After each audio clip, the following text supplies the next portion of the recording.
Hair is something that really we can all identify with. Hair is so much fun. We either have it, we don't. It's too thin, it's too curly, it's too frizzy, it's the right color, it's the wrong color. Every hairdresser is creating art. Hair is art.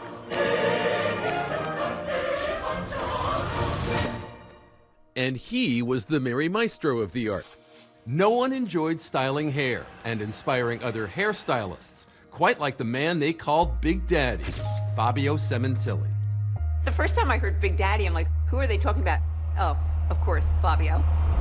Fabio was a salon standout and 200 pounds of pure haircutting charisma on stage. He thrived in the spotlight, and everywhere he went, people adored him. Fabio, he would show up in a Scottish kilt, and he would just go on stage and do hair. And everybody was like, this guy's amazing. And when the famous came to his hometown of Toronto, Canada, he'd be amazing for them too. Fabio styled people like J-Lo, Russell Crowe, Jackie Chan, Jennifer Love Hewitt, and the list goes on and on. People always would have to remind me, you know, do you know who your dad is? Your dad is so cool, right? And I would say, yeah, I mean, he's just my dad. But now I realize, oh my gosh, yeah, he was a big deal in the hair industry.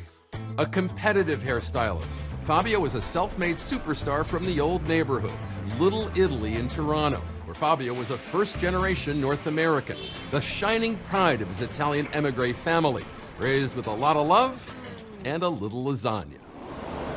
I've had this restaurant for 25 years, and Fabio would come and dine here. We ate together, not cooked together. We ate together. He sang Italian. He sounded Italian. He drove an Italian car. He drove a Fiat. We both had an immense love for food, and I can't underscore that enough. We lived to eat meatballs, cutlets, ravioli, lasagna. We identified through food. For Fabio, in the banquet of life, family mattered most. He was especially close to his sister, Mirella. She was a well-known hairstylist in her own right.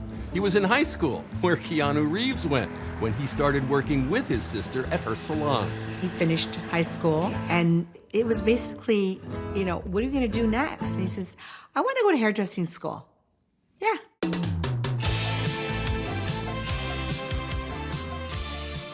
And he was so good at it. He was natural. And while there, he meets a young lady, very shy, named Vonda. 1985, yeah, September of 85, Fabio caught my eye because he had this head of hair that kind of reminded me of the lead singer of Duran Duran at the time. And then, of course, his character was just the cherry on top. He's like a cup of coffee. He would just come in like, good morning. They were married probably within 4 or 5 years of dating. I kept this for Luigi. So this way, at least he had a nice keepsake. So young. You know, he was waiting up there for me. He looked handsome. His hair looked good, which I wasn't surprised. And then soon after, they had Luigi. Nothing could stop him. He was just larger than life. My dad and my Zimmerella, they had a lot of success together. We had 2 salons. Fabio and Vonda were working with me. We wound so many perms. We had dents in our fingers from the perm rods.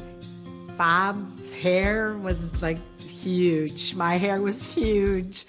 Oh, it was something else. Nobody could style hair the way Fabio and Mirella were styling hair. So, Fabio and Mirella became immersed in this glamorous world of competitive hairstyling shows, where their flair under pressure made them instant standouts. There are the very serious hair competitions where everything is measured and precise. Then there are the more fun competitions. Hair has to be big, it has to be savage.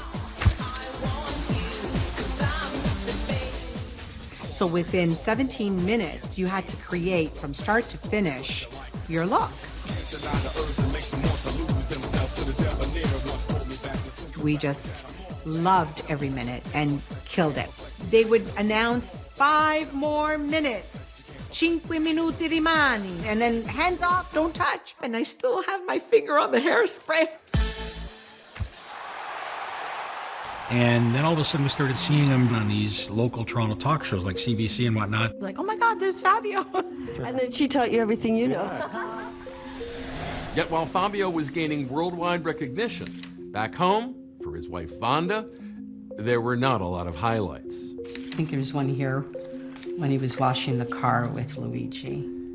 This is where things started to change.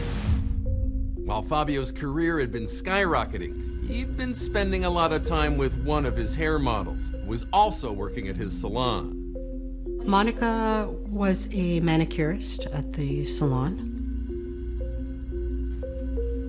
Yeah, it's tough. I noticed after a while that, my marriage started getting a little crowded because she was always either next to him or next to us or next to Luigi. Fabio had fallen for Monica, and the two were in love. They ended up getting married in 1997. Just when the ink on my divorce was dry. I, said to him, good luck with this marriage. I hope that she gives you everything that you're looking for. A decade later, the hair product company Wella made him an amazing offer to move Fabio and his family to Southern California for a dream job. But it meant leaving Little Italy and so many Sementillis behind. You could have said, how can you do this to us? I could have. And I didn't. He was just so excited about it. Can you believe it, Mer? They want me. He felt the need, he had to go. By 2011, Fabio was on his way. He'd swapped the chill of Canada for the warm California sun. Here with his wife Monica and their 2 teenage daughters, Isabella and Jessica. The girls were wonderful, sweet, gentle girls, very smart. Seemed like he was living the American dream. The life that a lot of people would want, right?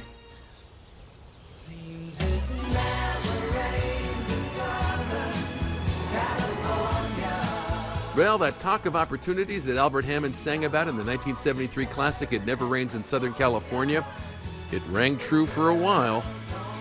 But when it pours, man, it pours. A deadly storm was heading Fabio's way, to the exact place he would have least suspected it. The area that Fabio and Monica bought a house in LA is in a very, very nice part of Woodland Hills.